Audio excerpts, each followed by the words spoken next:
섬김쇼 시작하겠습니다. 반갑습니다. 예, 반갑습니다. 반갑습니다. 예, 예. 예. 아, 저희가 이제 한 줄로 딱 하다 보니까 네. 고개를 이렇게 돌리고 이렇게 돌려가지고 목이 나갔어요. 예. 네. 목이 나가가지고 네. 예, 안 되겠습니다. 그래서 조금 덜 돌려도 되게끔 이렇게 네. 딱 자리를 배치했습니다. 아, 예. 아주 네. 뭐 예, 좋네요. 오붓하게. 예, 예. 감사합니다. 지금 등이랑 배랑 바뀌었다는 설이 있어요. 돌아가가지고 네. 무슨 설이 있어요? 이거 내가 전수한 겁니다. 아니에요. 욕하면서 담는다고. 예. 그렇습니다. 자, 오늘도 역시 저희 벙커원 교회에서 저희가 녹화를 하려고 합니다. 오신 분들이 많이 계시네요. 낮 2시에 할 일 없는 사람들이. 그러니까요. 예. 나 2시에 뭐 하는 거예요 지금? 돈이나 쏴 돈이나. 심지어 그 패널 중에 하나는 직장 다니고 있는 사람이라고 그러죠? 아, 그렇습니다. 일단 패널 중에 한 명이. 농땡이 비우게 했어요. 프리랜서도 아니고. 예, 그렇습니다. 자, 그래요. 자, 우리 김성애 보좌관님 어서 오십시오. 네, 안녕하세요. 반갑습니다. 김성애입니다. 네. 자, 그리고 김수민 평론가님 어서 네, 오십시오. 안녕하십니까. 반갑습니다. 자, 그래요. 그리고 아침부터 슬슬 브리핑 시간에 들어와가지고 김수민이 요즘에 물량공세로 성대모사의 네. 그 달인 이 아이콘을 가져가려 한다. 김용민 네. 씨도 이제 2회창 이후로 뭔가 새로운 거 발견해야 되는 거 아니냐, 네. 또 발굴해야 되는 거 아니냐, 굉장히 격분했습니다. 내가 2회창 이후로 만든 게 몇 가지인데, 네. 이걸 갖고 2회창 하나밖에 못하는 줄 알고 이렇게 얘기를 하고 있어요. 누가 그랬지? 예? 저 요즘에 우리 김수민 변호가 미는 게 있습니다. 반기문. 반기문 성대모사 들어보셨나? 아니, 저도 반기문 목소리 잘 못 들어봤는데. 반기문 목소리 저도 기억 안 나요. 지금. 아니 똑같았어. 진짜 똑같았어. 제가 방송 당일에 급조하느라고 이제 금방 듣고 들어가서 했는데 이제 뭘 했냐면 이제 손학규 바른미래당 대표가 네. 미세먼지 기구를 만들어서 그렇지. 반기문 위원장 앉히자라고 문재인 대통령한테 제안을 했고 문재인 대통령이 흔쾌히 수용을 해서 그렇습니다. 제가 이제 그 세 분의 뭐 성대모사를 대충 한답시고 미세먼지 없는 맑은 공기를 만덕산처럼 뭐 이렇게 세 분으로 연결해서 자, 맑은 공기를 한 번만 맑은 공기를 맑은 공기를 좀 이렇게 반기문 총각 목소리가 예. 힘이 별로 없고 조금 떠 있어요. 목소리에 뼈대가 없고. 그렇지. 근데 요거 잘못 성대모사하면 어떤 네. 청취자분이 지적을 하셨는데 네. 오세훈 성대모사처럼 됩니다. 오세훈 성대모사. 네, 오세훈이 목소리 뼈대가 없거든요. 목소리 좀 약하고 제가 봤을 때는 이미지에서 되게 단점이에요. 오세훈 목소리가. 오세훈입니다. 예, 뭐 하여튼 이렇게 요거를 조금 더 빠방하게 하면 네. 성대모사 과학입니다. 예, 과학입니다. 그러네요. 과학이- 예. 아까 전에 한 청취자분이 예. 뭐라고 하셨냐면 김용민 이회창 성대모사 톤 조금 올리면 정세현 장관 된다. 내가 영화 배우 생각을 했었어요. 네. 내가 영화 배우를 하려고. 서영춘 아닙니까? 그건 서영춘 그런 거지. 진짜 똑같은 거는 이정현 성대모사 들어보셨어요? 못 들어봤어요. 이정현 성대모사 한번. 아이 좀 봐주쇼 중당 아이 대통령님이 그거 봐불었네 이런 거. 짱입니다, 짱. 자, 그리고 이완영. 최순실 고영대 중에 최순실 좋아합니까 존경합니까 아니 미워합니까. 네. 그렇습니다. 그리고 손학규. 아까 손학규. 했잖아요, 손학규. 한 번 더 해줘. 만덕산에서 내려와서 단식 투쟁을 하게 될 줄이야. 배고파. 시원합니다. 예, 제가 너무 날로 앉아서 먹고 있다는 반성. 근데 저 김성애 뼈저린 보좌관님 반성을. 목소리를 보면 네. 성대모사를 잘 하실 수 있는 목소리예요. 그래요? 네. 그래서 제가 알아줘서 그런 어렸을 겁니다. 때 그 집에서 어머니 워낙 엄격해 하셔갖고 집에서 오동잎 한 입두입 떨어지는 가을밤에까지 거기까지 친척들 앞에서 한번 불렀다가 그 우리 고모네 집이었는데 고모네 집에서 그 누나방에 끌려들어갖고 네. 회초리를 한 20대 맞았어요. 천박하다 이거지. 천박하다고. 제가 그때는 뭐 이렇게 뭐 흉내도 많이 내고 따라하는 거 했었는데 그 저기 구타를 당한 이후로는 싹 제 그 봉인을 하고 지금 한 30년 살아왔는데. 예. 그 노래는 저 소풍 때 중3 때 제 같은 반 친구가 막 불렀어요, 그 노래를 노래방 기기에서. 오동잎. 그걸 막 부르는데 저희 담임 선생님이 여자분이었는데 네. 저 새끼는 어떻게 저런 노래를 하냐 이러면서 양아치 새끼 이러는 거예요. 되게 갈갈하시고 친근한 분이었는데 그래서 그래. 선생님 그렇게 얘기하더라고요. 제가 이제 연습을 좀 해서 누구부터 하면 쉬워요? 하나 좀 뭐. 근데 우리 조금, 김수민 평론가는 진짜 하나하나가 굉장히 완성도가 높아. 아 그런가요? 진짜? 제일 닮은 사람이 김종필이야. 그렇죠. 김종필. 김종필 하시는 분들은 많은데 네. 강석 씨도 하시고 아이 아니야. 그 최양락 씨도 하셨는데 그 젊은 한창 때, 네. 그 87년 대선 때 그때 목소리가 닮았지. 이게 사실 90년대 성대모사예요. 맞아요. 김종필 네, 90년대 네. 성대모사 부탁드립니다. 내가 목니를 부려서 반드시 내각제를 관철시키겠어. 자 김진. 김진. 네. 자유한국당의 사드 김진입니다. 김용민이 입당하면 격추시켜버리겠습니다. 근데 제일 똑같은 신동욱. 안녕하십니까. 공화당의 총재 신동욱입니다.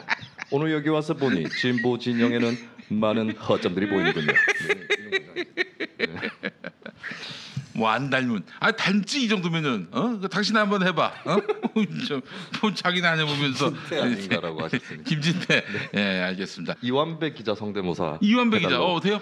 저는 몇 번 제가 했었는데. 예. 아 이거 어떻게 하더라? 음. 안녕하십니까 이완배입니다.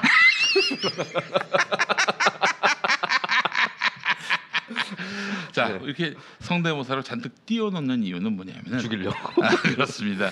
그럴 이 줄 알았어요. 김수민이가 잘하는 건 성대모사밖에 없다. 이걸 네. 강조하기 위해서입니다. 아무 평론을 더 잘하시는 것 아니야. 같은데. 오늘 그래서 많은 사람들이 잘못 알고 있는데 김수민이는 평론을 잘한다 이런 고정관념을 제가 깨드리겠습니다. 오늘 화이트보드를 준비했어요. 저희가 이 방송 시작 이래 최초의 소품입니다. 네네네. 그래서 우리 김수민이가 지금부터 여야 사당이 합의한 선거구제에 대한 강의를 할 텐데 여러분들이 이해를 못하면 이제 김수민의 실력이 이제 백일하에 다 드러나는 그런 것이라 네, 하겠습니다. 네. 예, 지난 시간에 저희가 한번 라디오에서 네. 제가 뭐 칠판이라도 있으면 설명할 것이고 설명하면 다 알아들을 것이다라고 건방진 얘기를 하더라고요. 그래서 그거 알아놓는 거는 선거 제도가 아주 어려운 이해 불가능한 제도가 아니다. 지금 저 박지원도 이해를 못한대요. 박지원도 이해를 못하고 무슨 이게 고차방정식에 이런 얘기까지 나옵니다. 네. 그래서 그래서 지금 고차방정식까지는 아니에요. 사실. 저기 누구야? 저 심상정 의원이 그래서 네. 국민은 알 것 없다.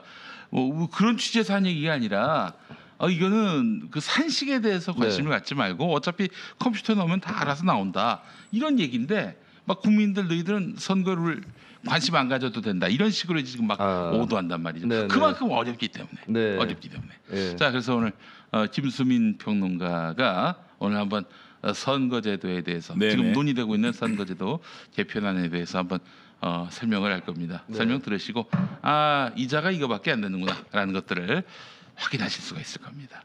형님 기대되시죠? 예, 기대하겠습니다. 자, 그럼 예. 좀 화이트보드. 너무 시간을 잡아먹으면 안 되겠죠. 좀 그럼요. 간략하게. 한 10분만. 예. 아니 뭐 하여튼 다 해도 돼. 한 60분 정도 하고 그렇죠. 네. 그리고 이제 이 자리에서 자르는 은퇴를 하면 되는 거예요. 마지막 데뷔를 장식해. 네. 그래요. 짧게 끝내는 게 예. 안전할 것 같네요. 우리 김수민 평론가가 교원 자격증 있어요? 역사 교사와 교육학 교사 자격증이 있습니다. 진짜? 네. 에이. 교육학과 나왔잖아요. 어. 한국사 이중 전공 해가지고 제 교생 실습도 했었어요. 한국 근현대사로. 그냥 네. 복제했겠지. 뭘요? 자격증을 복사해가지고 자기 사진 붙였겠지. 사문서 위주 아닙니까? 아니 네. 그럴 수 있는 거 아니에요. 네. 알겠습니다. 자 여러분들 네. 그 선거제도 개편에 대해서 우리 김수민 평론가의 강연 마지막 평론 여러분 큰 박수로 맞아주시기 바라겠습니다. 네. 자 기대가 됩니다. 예, 박지원도 이해 못한대 지금. 박지원은 자기 김총수도 이해 못해요. 네? 김총수도 이해 못해요. 박지원 성대모사를 합시고. 예. 박지원 성대모사. 네. 자 네. 알겠습니다. 박지원 씨가 이걸 봐야 될 것 같은데. 이거 우리 네. 유튜브로 올라가니까 네, 네. 한번 좀 모르시는 분들 반복해서 보시면 되겠습니다. 지금 선거제도부터 얘기를 드리면 300명입니다. 국회의원이 네. 총 300이고 네. 253명을 네. 지역구에서 뽑고 있고 예. 그 방식은 한 선거구에 예. 한 명씩 뽑는 그렇지. 소선거구 승자 독식. 네. 그리고 이제 47 나머지 47을 비례로 뽑고 있어요. 비례는 네. 이제 그러니까 투표하시는 분들은 아무것도 달라지는 게 없습니다. 이번 선거제 개혁안으로. 그러니까 한 가지 있죠. 18세부터 투표할 수 있는 거. 예. 뭐 그 정도 말고는 예. 그래서 이제 이 각자에 대해서 음. 투표용지가 2개 나와요. 흰색이랑 녹색 투표용지가 나오거든요. 예, 흰색에다가 후보 중에 한 명 찍으면 돼요. 네. 그리고 녹색에 한 명 찍으면 됩니다. 그 네. 정당 하나 찍으면 돼요. 음. 예, 똑같은 방식으로 계속 되는 것이고 예, 예. 이게 더 중요합니다. 사실 국민들 입장에서는 만약에 사람을 2표 찍어라 이러면은 조금 복잡해져요. 그렇지, 심판들이 그렇지. 선거 예. 운동도 복잡해지고 그래서 이런 거는 이미 간단하게 되어 있다.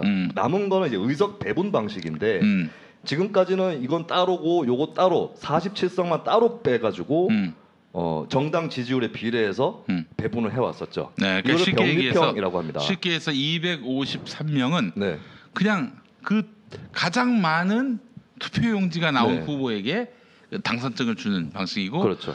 이 47석 같은 경우 당을 찍는 거 아닙니까? 네, 네. 그래서 그 당을 얼마나 많이 찍었는가 그 비율을 산정해 가지고 가장 많은 득표율을 얻은 당에게 가장 많은 비례대표 의석을 주고 뭐 그렇습니다. 이런 식으로 네. 했던 거죠. 그러니까 그런데 253석과 47석은 전혀 관계가 없어요. 그렇죠. 예. 그냥 분리되어 있는 병리평 제도입니다. 그 지역구에서 한나라당 찍고 저기 비례대표에서 민주당 찍어도 되는 거고. 그렇죠. 그걸 예. 이제 교차 투표, 분할 투표라고 하는데 음. 그런데 연동형 비례대표제부터 이해를 해야 돼요. 그러니까 이번 제도를 준연동형이라고 하는데 연동형은 쉽게 얘기해서 이렇게 47 따로 떨어뜨려져 있는 비례대표만 정당 지지율로 나누는 게 아니라 전체 의석을 다 나누는 제도다라고 보시면 돼요. 그리고 이 제도를 채택한 나라들이 압도적으로 많습니다. 네, 그러니까 모든 국회의원을 소선거구에서 뽑는 나라가 미국, 영국, 프랑스 이런 나라들이고요. 스웨덴, 독일, 핀란드, 네덜란드 뭐 등등등 우루과이 등등등 굉장히 많은 나라들이 전체 의석을 정당 지지율에 맞게 배분하는 전면적인 연동형 비례대표제를 채택을 하고 있어요. 예. 근데 이제 우리나라는 어떻게 하려고 하느냐면 예를 들어서 이 구조에서 이 구조로 하기가 어려운 게 이제 지지율 대비 의석수를 맞춰주려면 요 의석이 늘어나야 됩니다. 뒤에 예. 비례대표 의석이. 아무래도 네. 저거는 그 한 장 네. 정당 득표율만 갖고 47석인데 네네. 여기서 이제 지금 지역구에서 거의 뭐 한두 표 차로 진 사람들 뭐 아주 아깝게 진 사람들을 또 비례대표로 다 당선시키려면은 네. 또 여기 이제 지역구는 줄이고 저쪽은 그렇죠. 또 늘리고 그래야 되는 제일 거잖아요. 자유한국당이 지금 어렵다고 난리를 치고 있는데 자유한국당 책임입니다. 어려워진 게. 왜냐하면 제일 쉽게 하려면 253명 지역구면 독일처럼 똑같이 253 비례대표를 해서 의원을 500 몇 명으로 늘린 다음에 네. 연동형 비례를 하면 제일 쉬워요. 연동형 비례는 사실은 직관적으로 이해하기 쉬운 제도입니다. 지지율만큼의 의석수니까. 예, 근데 이제 문제는 그렇게 300명 이상으로 늘릴 수가 없었던 것이고 그렇다면 지역구하고 비례대표를 좀 조정해 주는 거였죠. 근데 200대 100을 처음 민주당 제안했는데 사실 솔직히 굉장히 어렵습니다. 지역구를 확 줄이기가. 그래서 결국에 225대 75가 된 것이고요. 그리고 이제 방식을 어떻게 가져가느냐 했을 때 이제 시뮬레이션을 그냥 해드릴게요. 어떤 정당이 20%의 득표를 했습니다. 똑같은 구조 300석에서 예. 300석의 20%는 60석이죠. 예. 그럼 연동형 비례대표제로 치면은 60석을 가져가야 돼요. 근데 그래서 예를 들면 자기 지역구에서 얻은 의석이 20석입니다. 이 당이. 예. 그러면 격차가 생깁니다. 격차가 40석이죠. 이 40석을 이 비례 의석에서 주는 거죠. 보너스로. 보너스 의석이라고 일단 기억을 하십시오. 예. 근데 이렇게 하려면은 사실 좀 난점들이 몇 가지가 있고 그리고 이제 민주당도 완전히 이렇게 하는 걸 바라지는 않아요. 거대 정당이 손해를 좀 보기 때문에 그러다 보니까 이제 이 보너스의 반은 확실하게 챙겨줄게 이렇게 된 겁니다. 아. 예, 이 보너스의 반은 확실하게 챙겨주겠다. 그렇게 함으로써 75석을 일단 나눕니다. 예. 이 보너스의 반을 챙겨주는 식으로 그리고 이미 지지율에 비해서 지역구에서 얻은 의석이 많은 정당은 여기서 빠지는 거죠. 예. 더 가져갔으니까. 그렇고 나면 몇 석이 남아 있는지는 경우에 따라서 다 다른데 보너스의 절반만 챙겨줬기 때문에 이게 남아 있을 수 있습니다. 잔여 의석이. 그 잔여 의석은 어떻게 배분하느냐? 지금처럼 그대로 그냥 정당들이 자기 지지율에 맞게 가져가는 거예요. 그러면 지역구 의석을 정당 지지율보다 많이 가져간 그 정당도 추가로 챙겨갈 수 있는 겁니다. 네, 그렇게 이 제도의 골격을 이해하시면 될 것 같고 그리고 계산을 하다 보면은 보너스의 반만 챙겨줬는데도 75석을 넘어설 수도 있어요. 예, 그 경우에는 다시 계산을 해서 뭐 서로 간에 부족한 부분을 견주어 가지고 뿜빠이를 하는. 예, 그래서 절대로 300석을 못 넘어가도록 설계를 해 놨습니다. 예, 민주당이나 정의당 등등에서 굉장히 좀 잎을 내다보고 계산을 굉장히 정확하게 해놓은 것 같아요. 여러 가지 안을 놓고 그리고 솔직히 제가 자랑을 하면은 예. 몇몇 정치인들이 김용민 브리핑도 들었고 제가 페이스북에 올리는 글들을 읽었답니다. 네, 제가 연말부터 했던 것들. 그리고 제가 사실은 제가 알기로는 자한당을 패싱하고 패스트트랙으로 가야 된다라고 네. 제 1호로 주장했던 사람이에요. 예, 예. 네네. 예, 자랑하고 있습니다. 그래요. 네. 잘하고 있어요. 네, 어쨌든 그러니까 보너스의 절반은 확실하게 챙겨준다.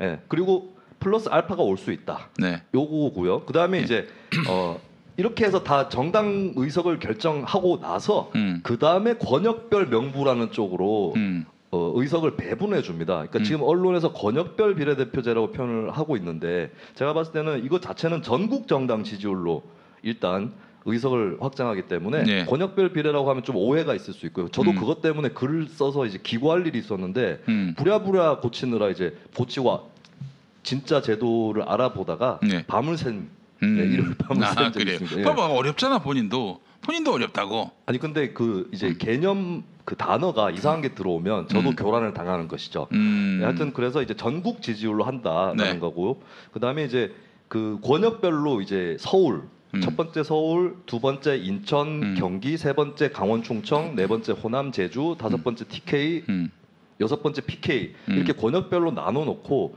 그 각 당이 자기가 얻은 의석을 권역으로 보냅니다. 예, 권역에서 얼마나 득표했는지를 따져서 보냅니다. 6개 명부. 그러니까 지금은 비례대표 47명 뽑을 때 한 당에서 한 명부, 전국 명부를 내요. 근데 이제는 6개 권역별로 명부를 내는 것이죠. 그래서 이제 각 지역에서 그 당이 얻는 의석을 정한 다음에 부족한 부분, 지역구에서 얻지 못한 부분을 비례로 추가되는데 그 비례 중에 일부 2석 이내에서 아깝게 지역구에서 떨어진 사람을 구제하는 석패율제가 작동을 하는 거예요. 네. 몇 석 정도 격차여야 석패로 인정받을 수 있을까요? 그러니까 예를 들면 어떤 당이 호남에서 자기 지지율의 비례를 하면은 네. 한 7석 정도를 얻어야 돼요. 근데 네. 지역구에서 3명이 돌아왔습니다. 그럼 4석이 부족하지 않습니까? 그렇죠. 4석 중에 2자리를 근데 1번은 무조건 여성 비례대표를 줘야 됩니다. 근데 그래서 뭐 4석 중에 2개 정도를 뭐 그 석패율로 할 수 있는데 그래서 뭐 이런 식으로 그러니까 1번, 3번은 이제 여성을 주고 예. 뭐 2번, 4번을 석패율로 주는데 이 기준은 당 내의 후보들끼리예요. 어허. 예, 당 내에 그러니까 우리 당에서 출마한 사람 중에서 아깝게 떨어졌지만 1위하고 격차가 별로 없고 뭐 이런 식으로 따지는 거죠. 그래서 그 사람을 살리는. 네. 그러니까 이제 석패율은 중요한 게 지역에 출마한 사람이 동시에 비례대표도 등록할 수 있다는 점이고, 그러니까 그냥 알로 비례대표로 등록한 사람이랑 좀 다른 거죠. 그러니까 좀 더 쉽게 하면 뭐냐면 경남에서 안 되는 거 알고 여태까지 갖다 박은 사람은 석패율로 해서 구제해주겠다는 거예요. 그러니까 안 되는 지역에서 열심히 하면 국회의원 될 수 있다라는 희망을 심어줘서 자유한국당을 지지하는 호남 분들하고 민주당을 지지하는 영남 분들이 그 지역에서 조직을 계속 유지할 수 있도록 힘을 주겠다. 뭐 이렇게 이해를 하시면 그러면 되겠습니다. 자유한국당이 좋아할 저기 선거제도 아닌가요? 이거는 어느 당의 유불리는 없어요. 그러니까 예를 들면 정의당에서 굉장히 지역구 고생한 사람이 떨어졌지만 들어갈 수도 있는 거고 나경원이 지금 설레발 까고 있는데 나경원이 석패율로 들어갈 수 있습니다. 아니, 그러니까 민망한 거예요. 어느 당의 유불리를 따질 수 없다고 하시면 사실은 자유한국당은 민주당에게 불리한 거고 지역 기반 없는 정의당이 제일 유리하고 그 다음에 다 죽을 뻔한 바른미래당이랑 민주평화당이 살아나는 저는 제도라는 점은 변하지 않는다고 생각합니다. 그래서 저는 석패율제에 민주당 대해서 입장에서는 석패율제에 대해서 얘기하는 건데 이게 석패율제가 사실 일본에서 시행을 했기 때문에 거부감들이 있었어요. 네. 진보적인 선거 개혁 운동가들 사이에서도. 근데 제가 설득을 했습니다. 왜냐하면 국민들이 비례대표를 직접 지목하지 못하는 것에 대한 거부감이 너무 크기 때문에 지역구에서 아깝게 떨어진 사람을 붙여주는 방식은 불가피한다. 이렇게 얘기를 드렸고 이제 사실은 호남 지역구라든가 이쪽에서 지역구 수가 줄어들기 때문에 현역 의원이 이제 자기 지역구 없어지는 상황이 펼쳐질 수가 있습니다. 그래서 그런 것들을 이래저래 다 고려하기 위해서 권역별 명부와 석패율제가 들어가게 된 거죠. 예, 근데 이제 이 제도는 굉장히 복잡해지긴 했는데 이가 안 맞거나 뭐 이렇게 상충하는 건 없고 그다음에 제가 쉽게 이제 전 세계에서 구도를 보면 네. 전 세계적으로 선거 제도를 보면 미국, 영국이 한 축이 있고요. 그다음에 끝에 이제 네덜란드라든지 스웨덴이 있어요. 네덜란드, 스웨덴은 지역구부터 비례로 뽑아버립니다. 예, 지역구부터 한 지역구에 막 10명 정도를 뽑아요. 예. 그것도 정당 비례 방식으로. 어떤 분이 아까 전에 그냥 정당 투표 이거 2장 하지 말고 한 장으로 하면 안 된다고 하셨는데 스웨덴이 그렇게 하고 있어요. 그러니까 정당을 찍으면서 그 정당이 낸 후보에 같이 투표를 합니다. 예, 그런 방식으로 하는 게 이제 미국, 영국하고 완전 정반대인데 예. 독일 같은 경우는 선거구는 소선거구로 하되 전체 의석은 완전 연동으로 하고 있거든요. 그러니까 독일 좀 중간에 가 있는 거죠 여기서. 예. 예. 그리고 일본은 우리하고 같습니다. 지금 우리하고. 예. 근데 이제 요번에 나온 여야 사당의 합의안이 바로 여기에 있다는 거죠. 일본과 독일 사이에. 전 굉장히 의미 있다고 보는 것은 미국, 영국 이 나라들은 강대국인데 망해가고 있어요. 예, 뉴욕 타임즈에서 이렇게 어떤 분들이 미국, 영국처럼 하면 안 되냐고 거기 선진국 아니냐 하는데 뉴욕 타임즈에서 미국, 영국의 셧다운이나 브렉시트가 소선거구제 때문에 일어난 것이다라고 예. 진단까지도 했었습니다. 그리고 실제로 이 나라 안에서도 우리도 스웨덴이나 독일처럼 하자라는 얘기가 나오고 있어요. 네. 그러니까 이제 말씀드렸던 대로 이것이 복잡하다 안 복잡하다 논쟁으로 갈 이유는 전혀 없습니다. 정당 정치를 하는 당들이 다 합의를 한 제도이고 어쨌든 자기들이 열심히 하는 대로 표를 챙겨갈 수 있는 제도라는 것은 변함이 없고요. 그 다음에 정의당이 공중전은 되는데 지역전이 안 되는 정당이지 않습니까? 그렇죠, 솔직히 그렇지. 얘기해서 예. 지역에서 당선될 지역이 없는데 그래도 정의당이 갖고 있는 아젠다라는 게 있단 말이죠. 그렇지. 그런 아젠다를 살리는 것이 한국 정치에 도움이 되겠다라는 데 동의가 있는 것이고 같은 의미에서 바른미래당이나 민주평화당도 현재 선거 제도로 해서 1등만 가져가는 식으로 하면 될 가능성이 없거든요. 예. 그런 위기감이 있기 때문에 민주당이 저는 솔직히 말씀드리면 민주당은 현행 선거제도 그대로 그냥 깔아 뭉개고 욕 먹고 말고 하여튼 해서 그냥 내년까지 이렇게 뭉갠 다음에 내년에 그 지금보다 더 많은 의석을 얻는 방법이 있어요. 근데 지금까지 한 10년 넘게 여러 가지 정치를 해본 결과 해보니까 민주평화당 블록, 바른미래당 블록, 정의당 블록, 민주당 블록이 사안에 따라서 같이 하기도 하고 떨어지기도 하면서 적절한 수준에서 정치적 합의점을 찾아가더라는 거죠. 옛날 민주당, 자유한국당이 대치하던 국면에서는 뭐 아니면 도 서로 뭐 소화기 던지고 뭐 날치가고 했던 거 아닙니까? 예. 그러다 국회 선진화법을 만드니까 제가 지난번에도 말씀드렸습니다만 박근혜가 그놈의 규제 프리존법 좀 통과시키려고 168번을 외치고 다녔는데 민주당이 목립을 해서 못했거든요. 그때는 좋았는데 민주당이 막상 우리가 지금 사법개혁이니 뭐니 민주당에서 추진하려고 하니까 이게 또 아무것도 안 되고 있어요. 그러니까 그 중간에 버퍼를 두자라는 데 합의를 본 것이고 민주당이 일부 의석을 잃더라도 그 의석을 민주평화당과 바른미래당과 정의당이 가져가서 그들이 그 안에서 합종 연행하면서 사안에 따라서 저는 바뀔 거라 생각하는데 정치라는 게 계속 말씀드리지만 이게 협력이고 협의고 협잡입니다. 예. 사실은 서로 주고받는 거래거든요. 이걸 우리 유권자분들이 인정을 해주셔야 돼요. 언제까지 우리나라가 무슨 뭐 나는 민주투사고 뭐 나는 깨끗하게 살았고 이런 정치 시대는 지나갔습니다. 이제 지나갔고 각자가 주어진 조건에 맞춰서 서로 간에 줄 걸 주고 받는 정치를 하는 건데 석패율 제도 도입을 포함해서 이번에 연동형 비례대표제를 반만 하는 거지만 하는 것은 이 군소 야당에게 숨쉴 공간을 열어주는 대신 그것의 리턴으로 그것의 대가로 사법개혁 그다음에 국정원 개혁 등의 우리가 민주당이 필요로 하는 법안들을 통과시켜서 패키지로 넘어간다는 것이고 이게 그러면 올라가면 끝나냐 그렇지가 않습니다. 패스트 트랙 한 동안도 계속 조정이 될 수 있고 계속 협의가 이루어질 거거든요. 그리고 자유한국당은 이 270이 끝나는 순간까지 합의를 하지 않으면 결국은 자기들이 소외된다라는 그러한 타이머가 작동을 하는 것이기 때문에 협상 테이블로밖에 나올 수밖에 없는 상황을 강제로 만들겠다는 것. 그래서 뭐 김수인 평론가랑도 지난번에 말씀드렸습니다만 그렇게 해서 이번에 끝나고 20일 땐 다시 과반으로 돌아가서 사안에 따라서 그 해당 정부가 추진할 수 있도록 해줘야 된다라는 생각인 겁니다. 내내 국회가 발목 잡으면은 한국 네. 정치의 미래가 없는 거예요. 자, 그러면 제가 이제 설명을 했으니까 경우의 수로 한번 물어보도록 하겠습니다. 네. 선거제 이해를 하는 차원에서 김진태가 비례대표도 등록합니다. 근데 춘천에서 아깝게 낙선을 했어요. 네네. 그러면 김진태가 국회의원 계속합니까? 비례대표로 등록 안 해도 예. 석패율제는 이제 그 지역구 후보들 간의 그 격차를 보는 거기 때문에. 예.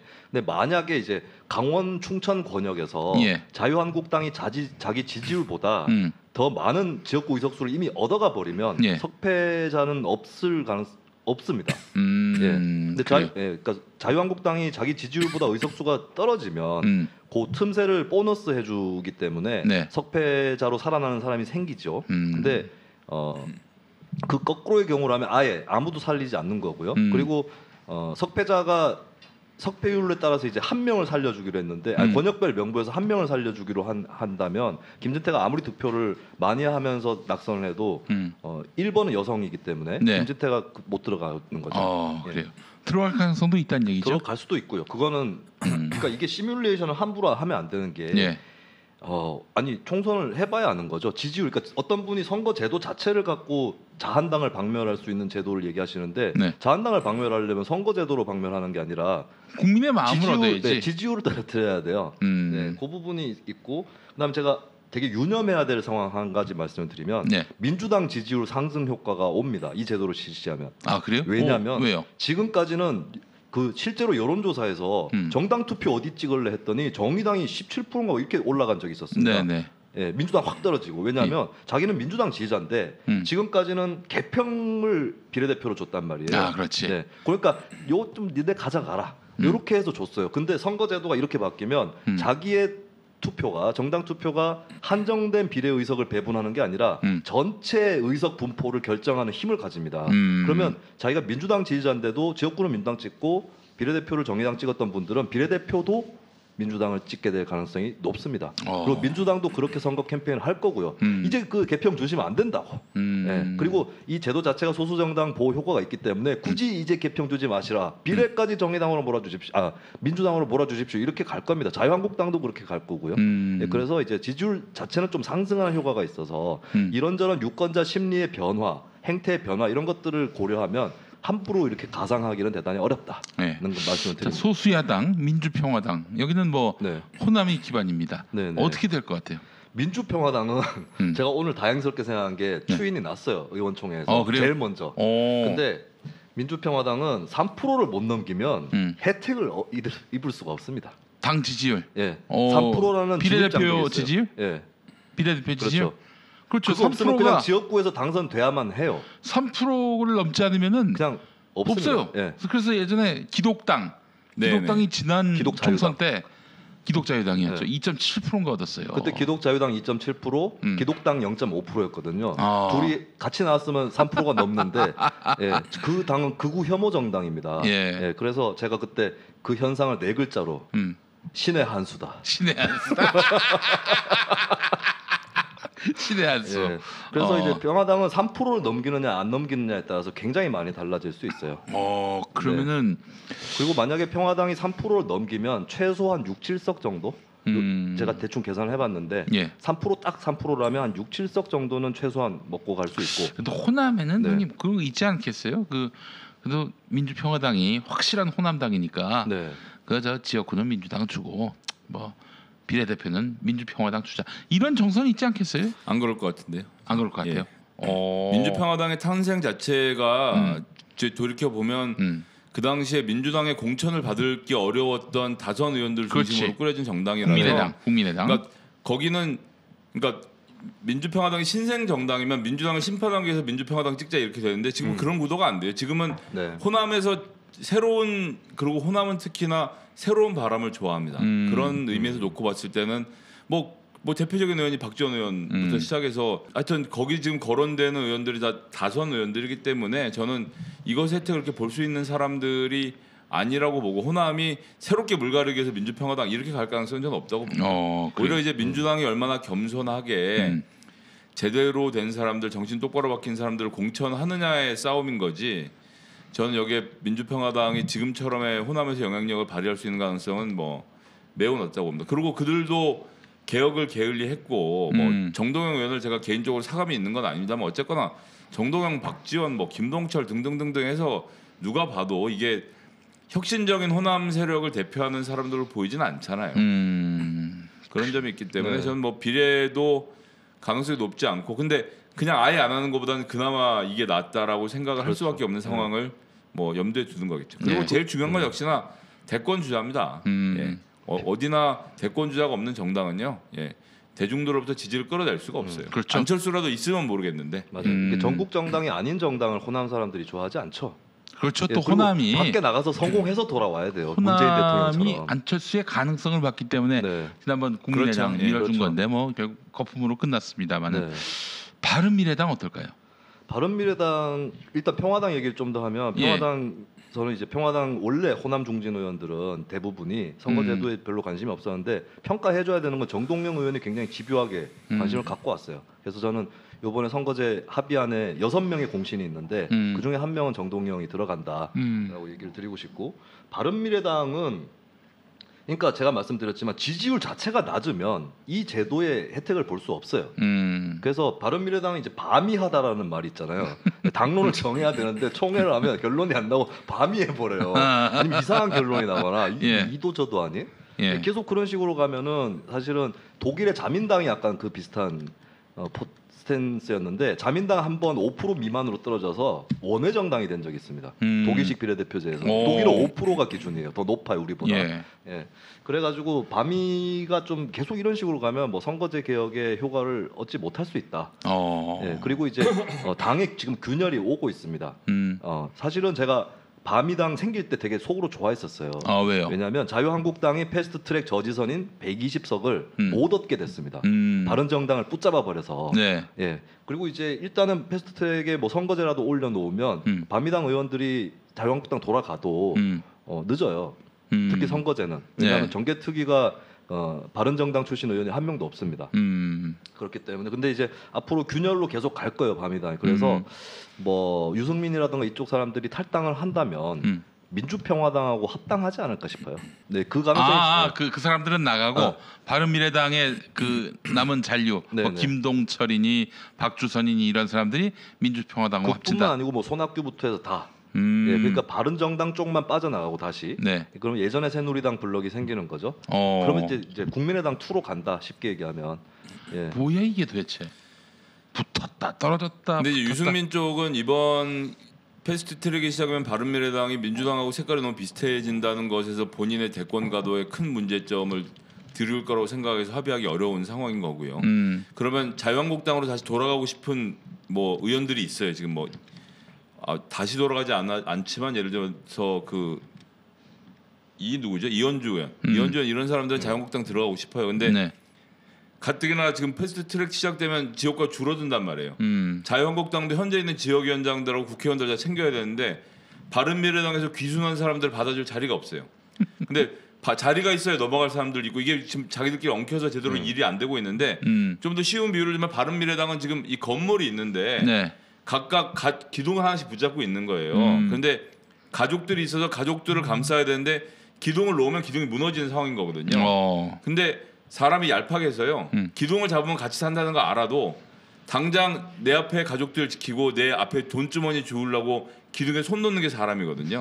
바른미래당 그래서 그런 점에서 쉽지 않다. 그리고 근데 여기 제일 큰 문제는 좀 전에 말씀하셨지만 정개특위는 지금 바른미래당 중 그러니까 옛날 국민의당 사람들 2분이 들어가 있어서 상대적으로 안전한데 이혜훈 의원이 예를 들면 이제 정보위 위원장을 하고 있는데 거기에서 국정원 개혁법을 통과시켜주지 않으면 민주당으로서는 패스트트랙 받을 이유가 없는 거거든요. 이게 지금 다 얽혀 있어서 바른미래당을 어떻게 컨트롤하느냐의 문제인 건데 그건 사실 지금 누구도 어떻게 해야 된다라고 100% 얘기할 수 있는 사람 없다고 보는데 자유한국당이 정말 이번에 이기려면 지금 있는 지역위원장들 쳐내고 자유한국당으로 넘어오고 싶어하는 바른미래당 사람들을 당장 영입해야죠. 그렇지. 근데 그럴 수 있는 리더십이 황교안이나 있느냐?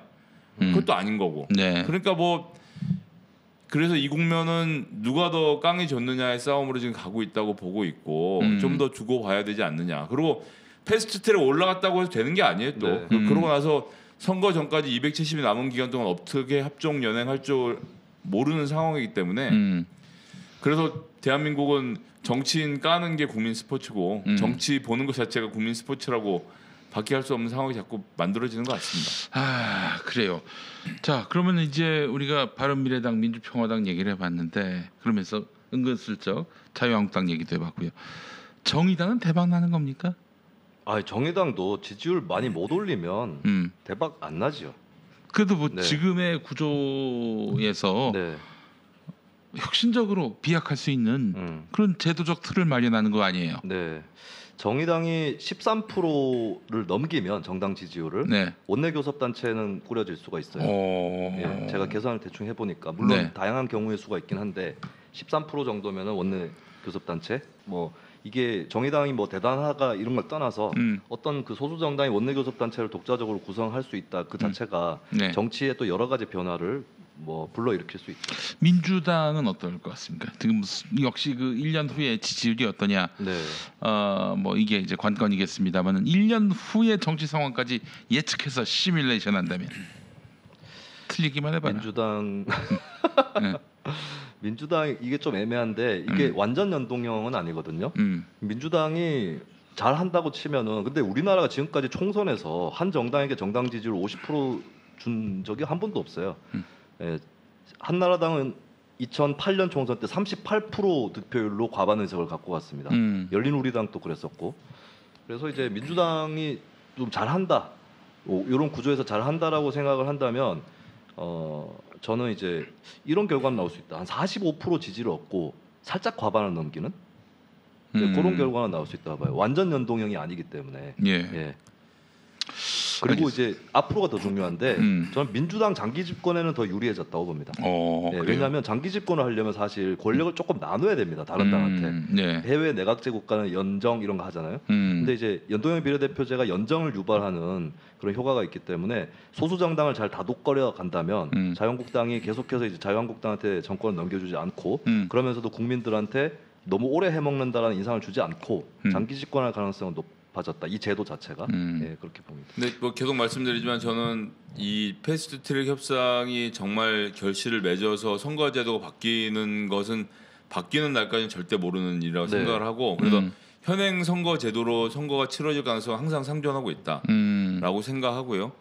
정의당 관련돼서 말씀드리면 첫 번째는 그렇게 해서 정의당이 좋은 정책을 펴면 좋은데 문제는 이제 원내교섭단체 20석 이렇게 되면 정의당이 현재 갖고 있는 인력의 풀을 가지고 20명의 비례대표들을 올곧은 사람들을 만들어낼 수 있겠는가. 뭐 정당을 폄하할 생각은 없습니다만 지역에서 아무리 뭐 어쩌고저쩌고 해도 그 한 지역을 4년 동안 미친 듯이 갈고 닦으면 최소한 부지런하다는 검증이라도 되는 거거든요. 그렇지. 근데 민주당 지금 현재 정의당이 안에 개파가 엄존하고 있는 현실에서 비례대표들을 어떻게 순서를 뽑고 만들어갈 것인지라는 과정이 매우 중요하다. 국민들이 아는 것 이상의 지지를 받았을 때 그것을 비례당이 그 정의당이 잘 소화해낼 수 있을지도 저는 되게 중요한 관전 포인트라고 보고요.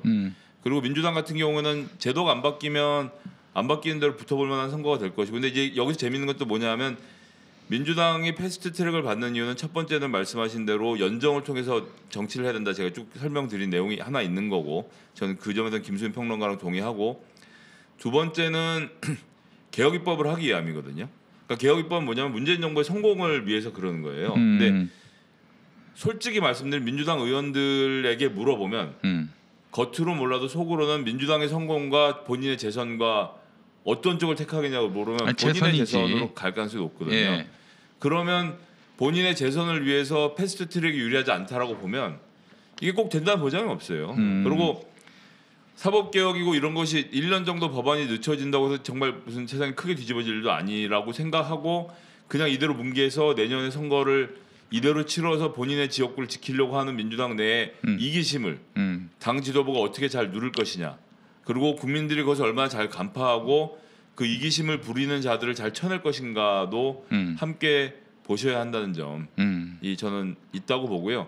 문재인 근데 거꾸로 얘기해서 패스트트랙이 되고 개혁 입법이 이루어져서 내년 총선에서 개혁 입법이 성과를 보는 상태에서 치러지면 오히려 그것이 민주당에게 더 많은 표로 돌아올 수 있다는 점을 고려했을 때는 지역구 의원들이 이기심을 좀 버려야 되겠죠. 근데 어쨌든 지역구가 없어지는 건 현실이기 때문에 결코 쉽지 않습니다. 그래요. 이런 얘기도 하더군요. 저 바른미래당 쪽에서 이렇게 패스트트랙에 올려놓고 1년 뒤에 330일 뒤에 부결을 시킬 수 있지 않겠는가. 네네. 이런 점. 네. 그럼 그때는 어떻게 되나요? 부결되면. 밤이당만으로는 부결이 안 돼요. 그러니까 밤이당 아니 없어도. 민주당 의원들이 부결시킨다고. 부결시킨다고. 그러면은 네. 그 기존 선거제도로 선거 치릅니까? 그러면? 그러면 이제 또 어떻게 하기 어려우니까 예. 기존으로 갈 확률이 거의 90%. 기존 어, 선거제도를 치른다 그러면 이 개혁 입법도 안 되겠죠. 근데 그것도 되게 웃기는 게 막상 본회의 현장에 딱 들어가면요. 선거법 먼저 투표할 거냐, 국정원법 먼저 그렇죠. 투표할 거냐도 싸움이에요. 네. 선거법이 통과되면서 바미당의 의원들이 밤이해버리면 어떡합니까?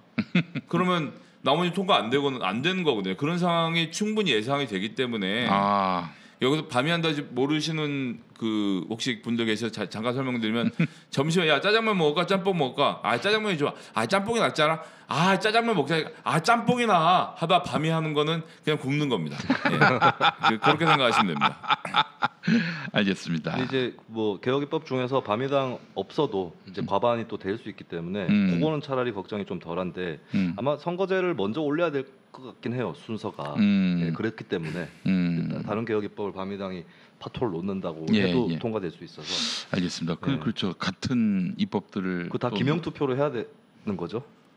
그건 뭐 네. 예 기명 투표로 하겠죠. 그렇죠. 예, 네. 그런데 인사에 관한 게 아니니까. 예. 예. 그런데 어쨌거나 선거법 통과되고 나서 국정원 개혁법이랑 이 검경 수사권 동물 이런 거 올렸는데 그게 부결이 되면 그 부결시킨 바미당이 욕먹을 것 같지만 사실은 협상을 주도한 그렇죠. 민주당이 더 여당이 다 큰 욕먹을 뒤집어 쓰죠. 예. 가능성이 있어서 이게 사실 끝까지 쉬운 일이 아닙니다. 맞습니다. 예.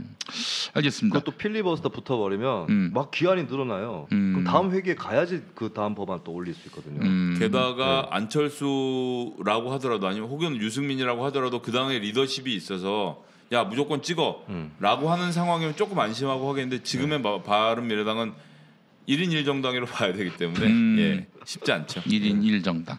그래도 저기 하태경 의원 네. 그 저기 새누리당에서 건너왔잖아요. 네네. 근데 저기 자유한국당 사람 만났는데 다른 사람들은 다 받아도 하태경만은 못 받겠다. 자유한국당 쪽에서. 네, 지금 그런 정서가 강하대요. 뭐 그럴 수 있죠. 네. 하태경도 굉장히 싫어하죠. 자유한국당 쪽을. 그럼 많이 컸어요, 근데 그 형이. 누가요? 우리 저 하태경 형이 예. 존나 많이 컸어요. 어? 거기서 말할 수 있는 사람이 몇 명 없어서 그래요. 예, 컨텐츠는 없는데 네. 요즘 또 갑자기 또 뭐 커뮤니티를 쫓아가고 뭐 하는 척 하는데 자기가 평소에 그렇게 살지도 않았으면서 예. 그냥 돈 되는 건 다 하고 보자는 예. 심산인데 장사 그렇게 하면 다 망합니다. 예. 알겠습니다. 자, 어떻게 되는 겁니까? 장자연, 버닝썬, 네. 김학의 동영상은 도대체 어떤 내용인지 혹시 얘기 들어보신 거 없으세요? 별장 현장에서 노트북을 열어놓고 노트북 웹캠으로 촬영된 영상이 처음에 존재했고요. 예. 그 원본 동영상이 원래는 있었는데 그 원본 동영상을 누군가가 폴더폰인지 핸드폰으로 동영상으로 다시 찍은 거예요. 다시 찍어서 다시 찍은 영상만 지금 남아 있고 노트북 원본은 사라져 있는 상태로 저는 알고 있습니다. 사라진 건지 못 찾는 건지 어쨌거나 지금 얘기되고 있는 것은 이 핸드폰으로 노트북을 촬영했던 영상을 보고 있는 거라. 근데 제가 법조인이 아니라서 그 뭐 우리 김 반장님도 잘 아실 텐데 이 그것이 증거 능력으로 인정받을 수 있는지부터 사실은 좀 문제가 되고 화질도 그렇게 하면 많이 떨어져 있는 상태고 예 그런 상태이고 그 안은 뭐 형언할 수 없는 뭐 화면들인 거죠. 예. 말 그대로 몰카입니다, 몰카. 예. 그래서 뭐 그런 내용들이 들어있다고 하는 것이고 원본은 지금 뭐 못 찾고 있는 걸로 저는 그렇게 지금 들었습니다. 뭐 그 동영상 봤다는 사람들은 이 휴대폰으로 촬영한 걸 봤다는 거예요? 최근에 봤다고 얘기하는 사람들은 휴대폰으로 촬영한 것을 봤다라고 이해를 전 하고 있습니다. 아니 그 대검 진상조사단에서 그 영상을 봤고 그 영상에 나온 인물에 대한 식별은 어렵지 않다. 이런 식으로 얘기를 했어요. 경찰청장이 그렇게 얘기했죠. 이건 검찰 관련된 사건이기 때문에 경찰에서는 그때도 그렇고 지금도 그렇고 김학의가 맞다라고 주장을 하는 거고 검찰은 법대로 따지자는 것이고 그리고 이제 특수관관이 제가 알기로는 공소시효가 좀 지나가서 네. 재수사 명령을 하겠다고 하는데 이게 지금 이제 저는 제 머릿속엔 잘 이해가 안 되는 게 이미 공소시효가 끝난 건을 국가기관이 나서서 수사를 한다 그런 전례가 있었는지 그게 추세가 가능한지도 사실 애매한 부분이 지금 현재로서는 있는 것이고 특수관관으로 다시 기소를 하기가 제가 알기로 현재로서 어려운 상황인데 새로운 증거나 뭐 이런 것들이 나와야 되는 것이 있고 해서 그래서 이게 결코 녹록지 않은 건입니다. 그러니까 검찰이 수사하는 과정에서 이미 다 망쳐놓은 거기 때문에 이렇게 오랜 시간이 지난 것을 다시 되살리는 것이 결코 쉽지 않죠. 그런데 남아 있는 것은 지금 이제 드러나 있는 피해자는 한두 명 정도에 불과한데 저희가 뭐 기사로 접하기는 30여 명에 가까운 여성 피해자들이 있다는 거 아닙니까? 예.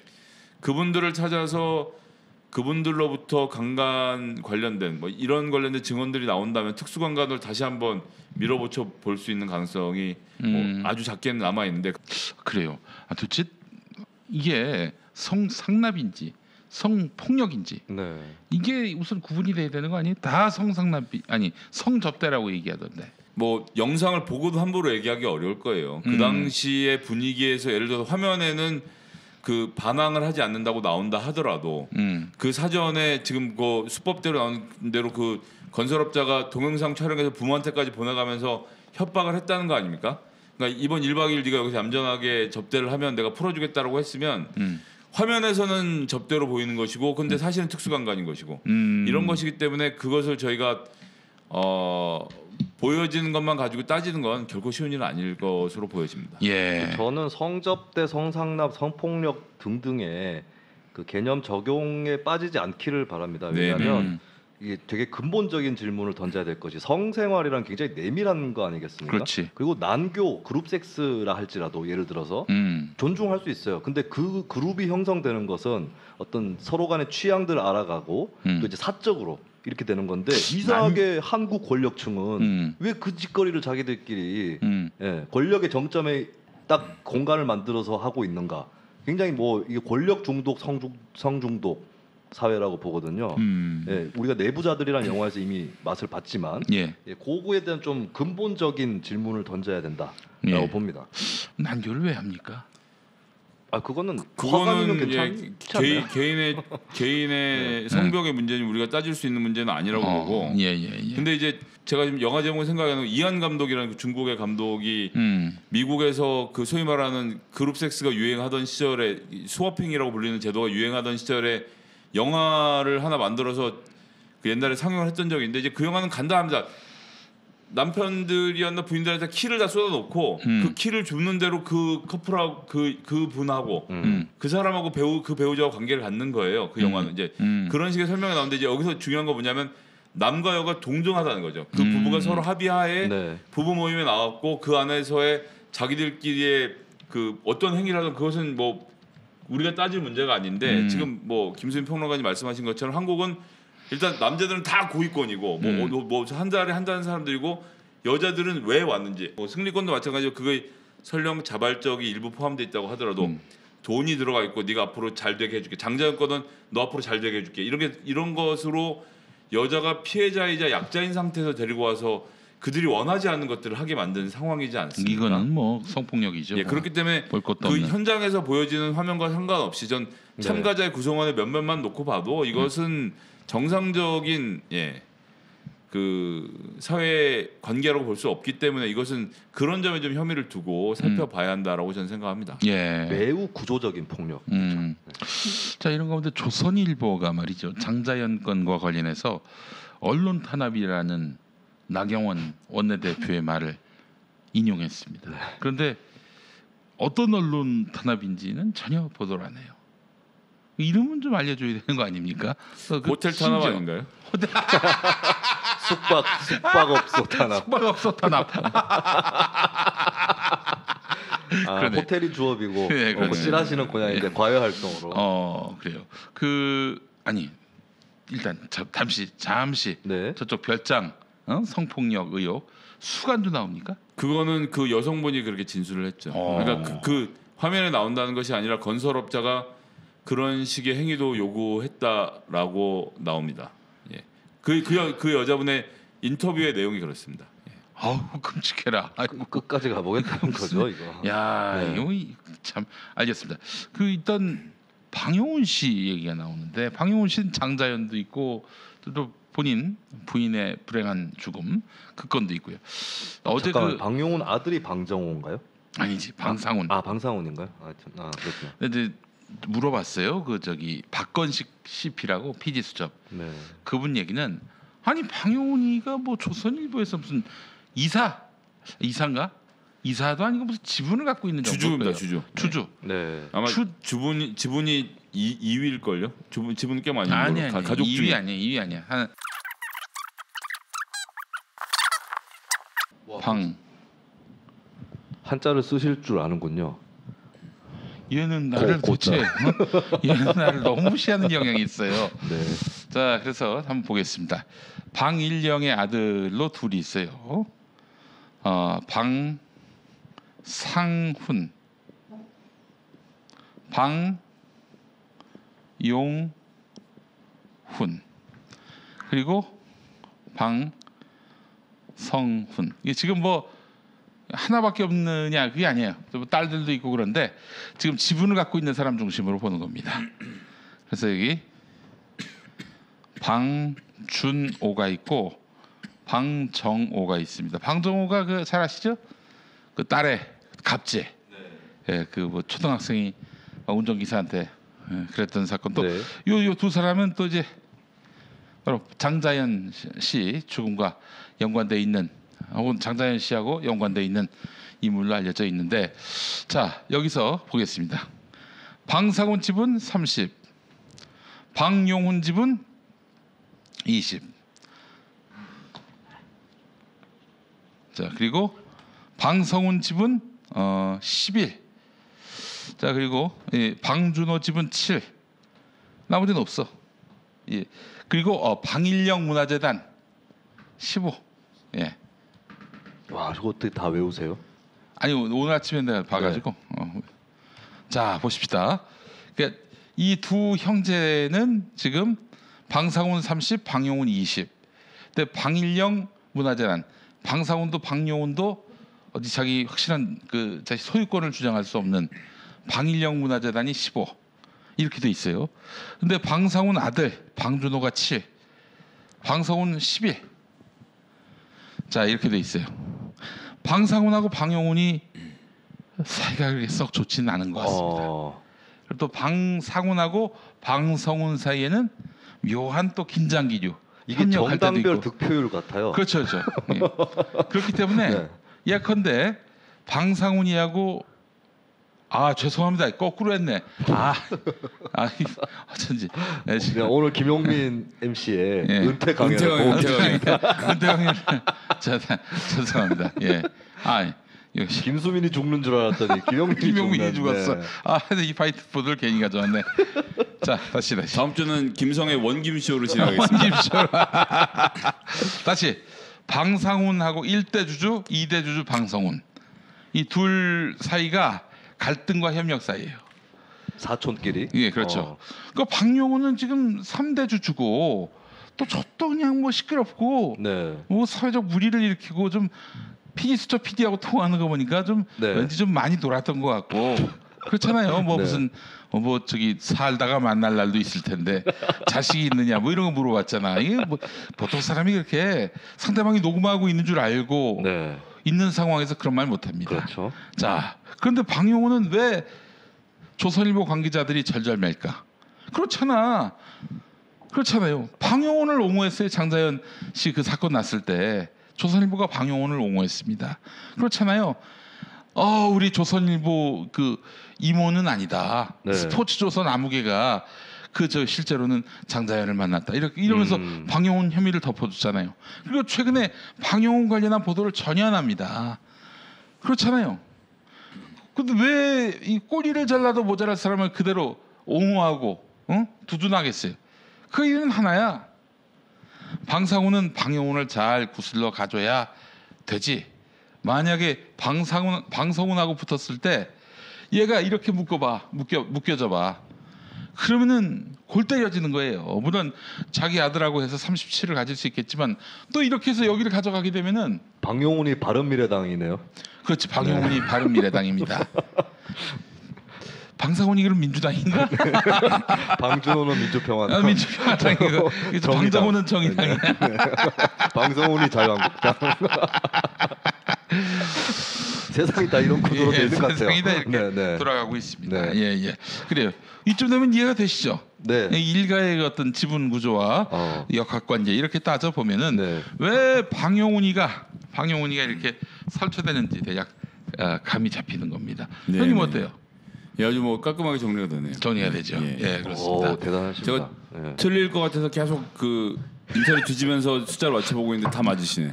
오. 대단하십니다. 네, 감사합니다. 인정, 결정적일 인정. 때. 네. 김현민 아니 씨가. 왜냐면 나는 그냥 생존이야. 그래서 조선일보 맨날 싸우는데 맨날 씹는데 뭐 하나 걸려봐, 헛소리를 해봐, 바로 가기 때문에. 네. 예. 자, 그래서 사실은 이 장자연 사건 같은 경우도 그렇고 방용은 최근에 이런 말도 안 되는 이런 비위 이와 관련해서 조선일보가 보도를 못하는 이유는 조선일보가 어찌할 수가 없는 거야. 그만큼 방씨 일가의 조선일보 지배력이 상당하다는 것을 입증하는 것입니다. 저는 이 대목에서 그 말씀하시니까 조선일보가 보도 안 하고 이러는 것들을 보면서 조선일보 기자들 다 쓰레기니까 그렇다라고 쉽게 이야기할 수 없는 게 예. 조선일보 기자들도 다 멀쩡한 사람이고요. 정의감 있고 그다음에 기자로서 기자 정신이 있는 사람들입니다. 아, 그래? 그럼요. 어이구. 그런 사람들이 주로 많아요. 뭐. 예. 근데 이제 거기서 고위직으로 올라가면 올라갈수록 사람들이 추려지는 게 맛이 있는 가지, 거죠. 맛이 가지. 예. 네. 예를 들어서 우리 새는 좌우의 날개로 난다고 말씀하셨잖아요. 리영희 선생님께서 조선일보 있을 때 신입 받았다는 중에 제일 덜 떨어진 애가 김대중이었다. 맞아요. 증언을 하시잖아요. 근데 나중에 네. 결국 가장 높은 자리에 올라가는 것도 김대중이었지 않습니까? 왜냐하면 그렇습니다. 나머지 사람들 다 나가니까. 네. 예. 그러니까 제가 하고 싶은 얘기는 뭐냐면 지금 조선일보의 구성원들이 특히나 장자연 사태 이렇게 벌어지고 이름 빼라 넣어라 하는 과정을 겪으면서 느낄 자괴감. 그러니까 그건 다른 얘기로 하면 뭐하냐면 옛날 같은 조선일보에 힘이 있다고 해서 붙어 있었을 사람들도 있어요. 어쨌거나 조선일보가 정치면은 그렇지만 문화면이나 뭐 이런 데서 되게 힘을 발휘를 하지 않습니까? 그리고 사회 긍정적인 역할을 할 수 있다고 생각했던 사람들이 이런 꼬라지를 보고 있으면 저 회사에 남아 있고 싶겠냐고요. 예. 그렇게 해서 자꾸 악화가 양화를 구축하는 상황이 오고 조선일보의 구성원들이 자괴감에 빠지거나 저런 것에 대한 도덕적 불감증에 걸린 사람들만 남는 집단으로 변해가는 과정 자체가 조선일보로서는 독이 될 수밖에 없다. 그러니까 뭐 저희가 조선일보가 당장 오늘 내일 망할 것처럼 얘기를 해서는 안 됩니다. 네. 엄존하는 현실적인 힘을 갖고 있는 언론 집단이고요. 그런데 이제 저런 싸움, 게다가 그 젊은 여배우를 데려다가 이렇게 희롱하고 농락하고 그것을 덮으려고 하는 과정을 보도 하지 못하는 기자들이 느끼는 자괴감을 생각하면 저건 조직엔 굉장히 큰 타격을 주는 일이 될 거라고 저는 그렇게 생각합니다. 조선일보가 몰락할 수 있을까요? 저는 종이 신문 자체가 몰락을 하면 몰락하지 않을까. 사실 저도 안티조선 운동을 했지만 공신력을 조금 낮추긴 했어요. 안티조선 운동이. 그렇지. 근데 이제 부수를 많이 줄였다기보다는 부수가 준 거는 사실 미디어 환경의 변화였고. 조선닷컴은 어쨌거나 지금도 뭐 그렇죠. 1위의 자리를 유지하고 있고 네. 근데 이제 아젠다를 세팅하는 능력이 사라진 건 사실인 것 같아요. 근데 이제 남이 안 되게 막는 능력으로는 뭐 여전하다는 것. 뭐 손혜원 의원 때도 마찬가지지만 SBS에서 처음에 터뜨렸지만 네. 조선일보가 TF를 꾸렸는지 하여튼 말씀드렸지 않습니까? 총선 때 사진 찍었던 사람한테까지 전화해서 손혜원에 대해서 뭐 할 말 없냐고 물어보는 지경이 됐다는 거. 할 말이 없냐는 거는 너 지금 관계 불편하니? 불편하면 다 털어놔. 그치, 불편하신 분들은 제가 얘기 다 들어드립니다 이런 건데 네, 빈get을 먹여줄 그렇죠. 테니까. 예. 손혜원의 손자라도 아는 사람들한테 다 전화 돌렸다는 거예요. 사실상 그렇게 해서 털기 시작하면 인간이라는 게 그렇지 않습니까? 그렇습니다. 예. 그런 힘이 있는 거죠 아직. 사실 채팅창에서 약간 반발이 오고 있어요. 이제 조선일보 기자들이 뭐가 정의롭냐. 근데 여러분들이 잘 아셔야 될 게 사람이 원래 나빠가지고 나쁜 집단을 만들고 사회가 되지 않습니다. 그러니까 우리가 고민해야 될 거는 그렇게 불의롭지 않은 사람들인데 왜 이 지경이 됐냐는 거거든요. 근데 사람 자체가 인간들 이상한 놈들이다라고 얘기하는 것으로는 개혁이 이루어지지 않을 것이고 김성애 보좌관님이 그 얘기를 하시는 거다라고 제가 좀 말씀드리고 싶어요. 네, 그래요. 아니 뭐 사실 조직에 예속되면은 지 생각 지 말을 할 수가 없지. 그렇지 않아요? 그리고 이제 그냥 10년쯤 넘어가면 그게 자기 생각으로 변하게 되는 과정이 벌어지고요. 그래서 조금 전에 말씀드린 대로 그렇게 해서 김대중 같은 인물들이 조선일보 주필 김대중입니다. 가장 능력 없는 기자에서 주필까지 올라가는 과정을 밟게 된다는 얘기죠. 그렇게 해서 사람들이 변해가는 것이고요. 알겠습니다. 자 오늘 뭐 두 가지 얘기 충분히 한 것 같아요. 예, 오늘 네. 김수민이 보낼 수 있었던 것 같은데 예, 청취자들이 뭔지 잘 모르니까 지금 뭔 소리를 했는지 전혀 모르기 때문에 네. 일단 유예하도록 하겠습니다. 유예하도록 네. 2달 정도 유예하도록 하겠습니다. 네. 예, 자 그래요. 자 오늘 순서 마무리하고 저희가 이제 좀 더 발전된 모습으로 또 다음 주에 뵙도록 하겠습니다. 다음 주에는 무슨 얘기 한번 해볼까요? 벌써 정합니까? 정합시다. 한국 사회처럼 내일을 알 수 없는 사회에서 다음 주 주제를 정한다는 것은 패스트트랙 얘기 계속 하게 되겠죠. 네. 다음 주에 아마 결론이 어느 정도 났을 테니까. 글쎄 말입니다. 예. 패스트 트랙에 태워지면은 나경원이 아주 코너에 몰리는 그런 상황이 올 수 있겠어요. 저는 다르게 봐요. 나경원은 그 상황을 역으로 많이 활용하려고 할 거고 일단 자기 중심으로 당이 단결할 수 있도록 원내대표 연설을 그렇게 질렀고 그래서 이제 뭐 또 얻어가려고 하겠죠. 거꾸로 이 상황에서. 직장이 거긴 저 같은 경우에는 패스트트랙에 올라가면 자유한국당의 의사일정 합의를 안 할 거고요. 네. 예, 그럼 의사일정을 진행을 못 하겠죠. 네, 김영민 쇼를 2시간 해도 되는 상황. 알겠습니다. 그동안 저기 너무 노셨어. 국회가 오픈돼가지고 네. 굉장히 바쁘신데. 예. 그 얘기 잠깐만 드렸으면 좋겠는데 예. 국회가 회기가 아니라고 해서 놀지 않고요. 예. 국회 본회의나 무슨 상임위가 열리지 않는다고 해서 국회의원이 할 일이 없는 건 절대 아닙니다. 그거 말고도 너무나도 할 일이 많고 해야 될 일이 많거든요. 그러니까 정의당 심상정 의원이 회기 안 열리면 놉니까? 잡니까? 그렇지 않거든요. 그건 자유한국당도 마찬가지고 뭐 지역구를 보살피는 일부터 시작해서 입법 발의하고 여러 가지 다른 활동들을 하기 때문에 국회가 열리지 않는다고 해서 국회의원들이 노는 것은 아니라는 점을 예, 그리고 국회의원들이 어떤 사람들인데 그 월급을 그러니까 저 같은 보좌관들을 놀게 해주겠습니까? 뭐라도 시키지. 예. 그래요. 알겠습니다. 자 오늘 순서 마무리하고 네. 다음 주에 또 뵙도록 하겠습니다. 수고하셨습니다. 예, 네, 감사합니다. 고맙습니다. 감사합니다. 예.